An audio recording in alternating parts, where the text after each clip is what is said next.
Okay, so today I wanted to talk to you guys about why going local, specifically LTL, less than truckload, is probably a really bad idea in trucking. And in my opinion, LTL trucking is probably some of the worst trucking um, outside of food service. Food service is most likely a lot better. Food and beverage is most likely going to be a lot better of a choice if you want to go local than LTL. Specifically, because you're dealing with food and you're dealing with really busy customers like fast food places, restaurants. These places always need their cases, their freight.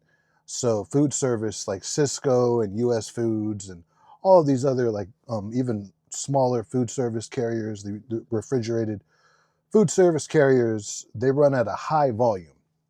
So whether they're union or not, they pretty much stay busy all year long. So you're going to make your money.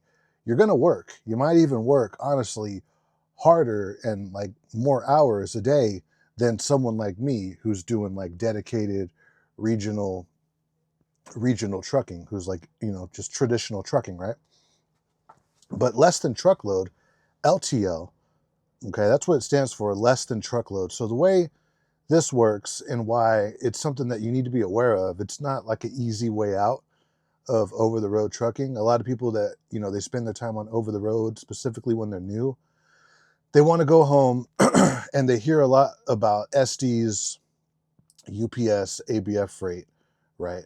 UPS is its own monster, right? So let's leave UPS out of it. But specifically, they hear about like RNL carriers, XPO, SDs, right? All of these um, LTL, it's pretty much the day cab trucks that you see running two double or sometimes triple trailers like a freight train, on the highway.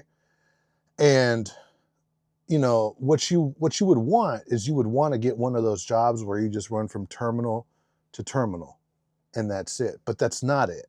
Okay, I went on an interview at Saya LTL in San Leandro, and the dude pretty much told me, like, you're going to be breaking a sweat over here.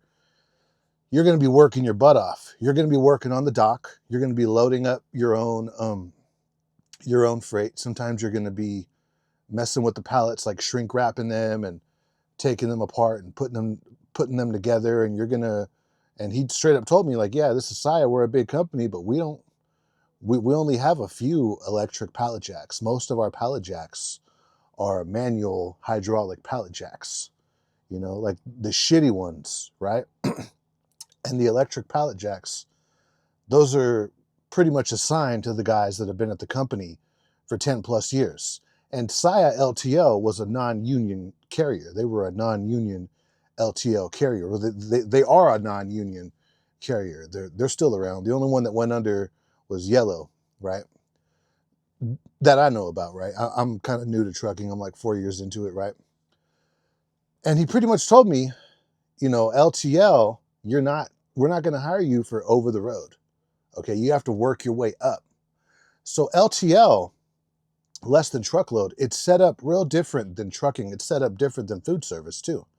Okay, most of the time, if you're running food service, you go to work and your trailer's pretty much loaded already, and you just go get your paperwork.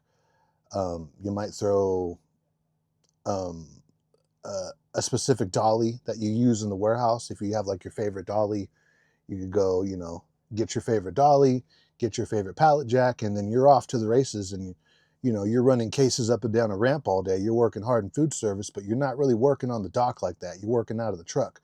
Your warehouse and food service is the truck. But when you're running LTL, this dude pretty much told me you're going to be loading up your own truck, and like he said, you're going to be just working the dock too. And on top of that, when you go out on your route, we're not hiring you for over the road, which they call line haul, which is pretty much how you go from Saya. Let's say you go from Saya or ABF, just for example, Riverside up to Portland or Sacramento or Stockton. You know what I mean? You're going from terminal to terminal. Okay. And to get there, you're going to have to run local pickup and delivery. It sounds easy, but it's not. It's anything but easy. You're going to break a sweat. In LTL pickup and delivery, you're going to be, like I said, you're going to have this manual pallet jack, and the shit that you're going to be taking off of the truck with the lift gate is heavy shit, like a washer, a stove on a pallet, a washer on a pallet, a refrigerator on a pallet, a couch on a pallet, something heavy, a pallet full of like chairs, something, because what LTL does is, like in trucking, you know, you hook up to a load of lettuce or meat or something, you know what I mean? Dry van products, like, I don't know, furniture or something, and it's a whole truckload of this stuff, and you're just going, you know, from the pickup to the delivery, right? You're going from the shipper to the receiver, and then you're going somewhere else to get a backhaul to go back to your home terminal area, to go back to your home zone, right? LTL doesn't work like that. LTL, less than truckload. It's in the name right there. It's less than truckload. What they do is they have multiple customers on the same trailer, all right? So you as a pickup and a delivery guy, if you ever notice LTL, a lot of the times they run shorter trailers. That's so they could get into places like residential neighborhoods. Because sometimes, a lot of the times, what they do is not just to businesses or whatever for a delivery. They'll deliver freight right to your house when you're moving, okay? So somewhere, something like an ABF freight, their pickup and delivery drivers, they'll literally pull up in front of your house, right? Or R&L carriers or whatever, they'll pull up in front of your house with a day cab and a short trailer, and they'll deliver your couch. They'll deliver your couch on a pallet, right? All by themselves. You don't really have help, you know? It's just you, the pallet jack, the couch on a pallet, and the driveway that has a lip on it. And like I said, you're in that crappy, you know, you're using that crappy hydraulic pallet jack, and you have to get it up over the lip of the driveway and bring it up the driveway, you know, to make it easier for the customer, right? Customer satisfaction type stuff, you know? Or who knows, you might just drop it right outside of the truck and leave it with them. Who knows? But dude, I was in Modesto, right there at the Toyota dealership, okay? I forget what I was over there doing, but I saw XPO. I saw XPO at the dealership. I think it was Hyundai or something, right next to Toyota. And this guy, right? I seen this dude from XPO, and it was hot. It was in the Modesto summer. It gets so hot in the Central Valley in California, in Modesto, in the 209. This guy, this XPO pickup and delivery LTL driver, he had that crappy little warehouse hydraulic pallet jack, not the electric one, the hydraulic one, the manual hydraulic pallet jack, and he was bringing up the driveway of the dealership a refrigerator on a pallet, a bit, not a mini fridge, like a refrigerator that you put in your kitchen, a full size fridge, all by himself, and he was stuck at the bottom of the driveway trying to get over the lip. You know, if you look at the bottom of a driveway, there's like a little lip, and if you're operating one of those pallet jacks and you got something heavy like a stove, and especially a refrigerator, because the weight is awkward because it's tall, you know what I'm saying? So it could tip over. So you got to be careful that you don't tip over the customer's refrigerator that they just ordered, or else, you know, XPO or R&L or whoever your company you're working for, they're going to be on the hook for getting this customer a brand new refrigerator because you tipped it over trying to get over the lip of the driveway, you know. That's LTL. That's pickup and delivery, okay? At least in food service, they have it set up to where you get as close as you can to the kitchen door on the side of Jack in the Box or Burger King or McDonald's or wherever you're delivering to, and you set up your ramp, and with your dolly, you know, you put the cases on the dolly, you just run down the ramp right into the kitchen, you know, put the cases in the freezer or the refrigerator or separate them or whatever you do, and you're just up and down the ramp until you're done. You knock it out in like 30 minutes to an hour, depending on how many cases. But if you're LTL, you have sometimes just as many stops as food service, but you're You're doing this in the summer. At least those guys at Cisco, US Foods, they're in a reefer. So they can cool off a little bit when they're in the trailer, right? When they're breaking down the cases off the pallet and they're putting on the dolly, they get somewhat of a relief. If you're LTL, ABF freight pickup and delivery, or SIA pickup and delivery, and you got to work your way up in seniority to get into line haul. This guy at San Leandro said the San Leandro SIA location it's like a 10 to 12 year wait to get into line haul. So you're going to be running pickup and delivery, and it's only five days a week. Because that's another thing about LTL. LTL, the work isn't always consistent. In trucking, right here, in like traditional sleeper cab or even day cab, trucking, if you're running like basic stuff like intermodal, OTR, dedicated, refrigerated, whatever, dry van, hell, even hazmat, the work is pretty consistent.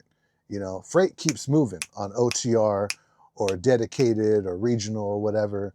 Freight isn't always moving on LTL. Sometimes they have slow seasons, and sometimes people just aren't shipping with ABF freight, with SIA, with Estes. So if they go through a slow season, they'll come on here and they'll be like, oh, freight's kind of slow right now. The trucking industry is slow. The trucking industry is never really slow. Even in a recession, it's never really slow. It's slow if you're in LTL, because not everyone is going to be having R&L carriers move a couch.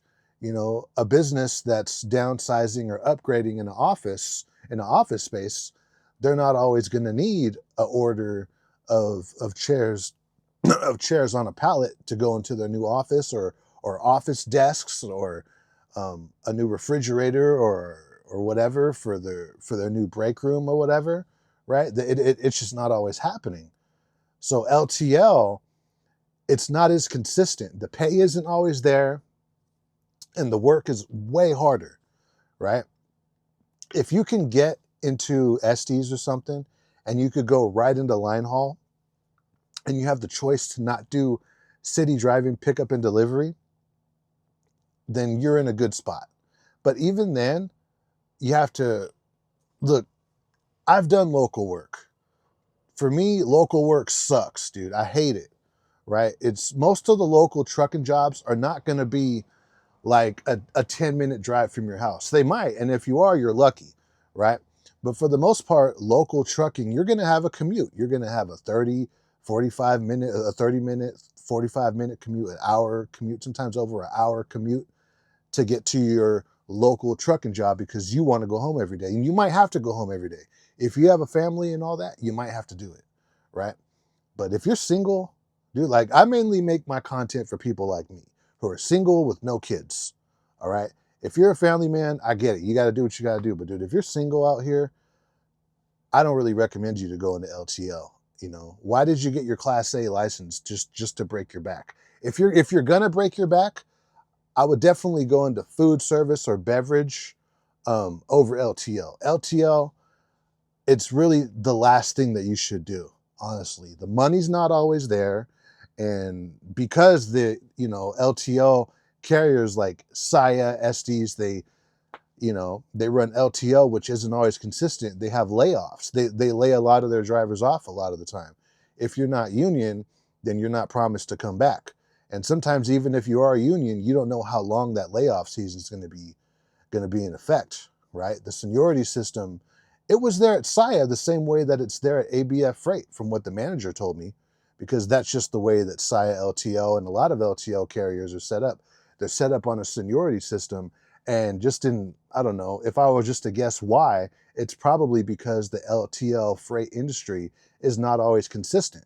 If they had consistent freight like OTR, regional, dedicated, then there probably wouldn't be a seniority system. They would be so jam-packed busy that they just need their drivers to go out, like JB Hunt or Night Transportation or whatever, you know what I mean? Or a medium or small size carrier that's running OTR freight, right? They'll be so busy all season that they don't have time to dick around with some seniority system. But a seniority system, in my opinion, probably doesn't only come into play because there's a union involved, and unions operate on a seniority system, That's how union politics at a jobs that's how union politics at jobs are, you know, whether it's construction or whatever. You know, you're an apprentice and you work your way up to a journeyman or whatever, and it takes a few years. The same thing in trucking, right?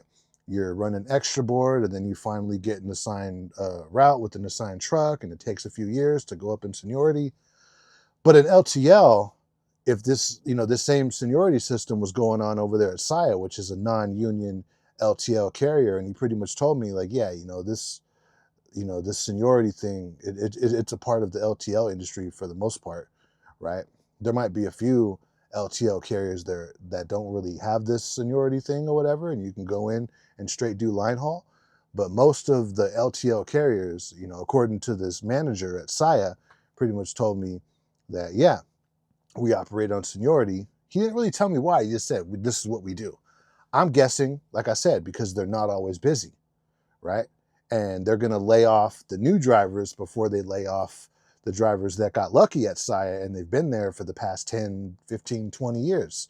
And now they're running line haul. But it took them like 10 years to get into line haul, you know? So these are just some things to think about if you're going to go into LTL trucking. I don't really recommend it.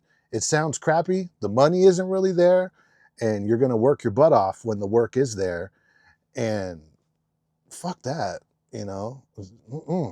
I make really good money, and I do no touch freight. It's live unload and live load back hauls, and I get way more money now than on my last account for the stops. I get detention. I get more miles here. You know, when I'm tired, when I get off work and I'm tired, it's because I've been in the seat all day, right? And I just come back here in the bed, and it's time for me to go to bed like it is right now. So be sure to smash the like button on this video, subscribe to the channel. Let me know about LTL trucking if you've been in LTL trucking. A lot of people say, you know, to someone who's never been like an owner operator or LTL or a hazmat tank or whatever, but you know, when a YouTuber makes a video giving his or her opinion about the subject, I know what's going to happen. Oh, how could you make a video? You've never been an LTL driver. You've never been an owner operator. You're not qualified to speak on it. Dude, I've been in this industry and I've learned this industry and I talked to a lot of drivers and I've been on a lot of job interviews. Okay. If you're in an industry and you're active in your industry, you're going to learn about your industry. Even if you're not in that part of the industry, you're going to learn about it. All right. Unless if you're just that driver that locks himself up in the truck and you don't talk to no one. But nah, if you're out here networking with your colleagues in trucking, yeah, you're going to learn about it. And from what I hear, LTL trucking sucks, especially pickup and delivery. And if you're going to get into it, I'm telling you right now, dude, you're not going to be making money like that all year long. Okay. You're going to commute to work, which sucks, which takes away from your 10-hour sleep. Let's say you're in the middle of your work week and you commute to work and your schedule is so busy, like you're busting, right? Like your schedule, you're just busy. So you literally, like when you go off duty, they want you back at the terminal after your 10 hours, but you got to commute. So you got to commute. And then when you go to work, you're going to work the dock, which is hard work, especially if it's like in the middle of the summer and you're in somewhere hot, like Stockton, California, or Modesto, or even like San Bernardino, Riverside, like the Inland Empire. That shit gets hot, dude. It gets hot out there, right? And you're working the dock. And then when you're done working the dock, you're going to go do your route, right? And you got a short trailer, so you're probably going to have like 2 loads that day. You're probably going to do like 6 or 7 stops on that first trailer. And then you're going to come back, load up, work the dock again, and then go out for your next route, which might be something short, like 3 or 4 stops or whatever. But every stop, right? Some stops are probably going to be easy. Most of them might be easy. But you get those 2 or 3 stops, dude, and you got that couch, you got that refrigerator, and you got to get it over the lip of the driveway, and you got to pull it up the driveway of the Toyota dealership, and they want you to drop off the pallet in their shop. And you know, so here you are, you're over here parked on the street, and they want you to deliver it to the back side of the dealership, right? So you got to get it over the lip, up the driveway, and then walk it all the way to the back of the Toyota dealership or the office building or the school or whatever, or someone's house, you know, in 100-degree weather or in the rain or in the snow, right? While I'm right here chilling in the truck. So it's just something to think about it. It's just something to think about. Dude, I'm so tired right now. I can't even talk. I'm editing a vlog right now. It's taking a long time because I got Insta 360 footage in there. So I'm like editing and it's just a long drawn out process, but I wanted to get this video out. Everyone's talking about, oh, LTL, go LTL. Don't go LTL. That shit sucks, dude. Peace out.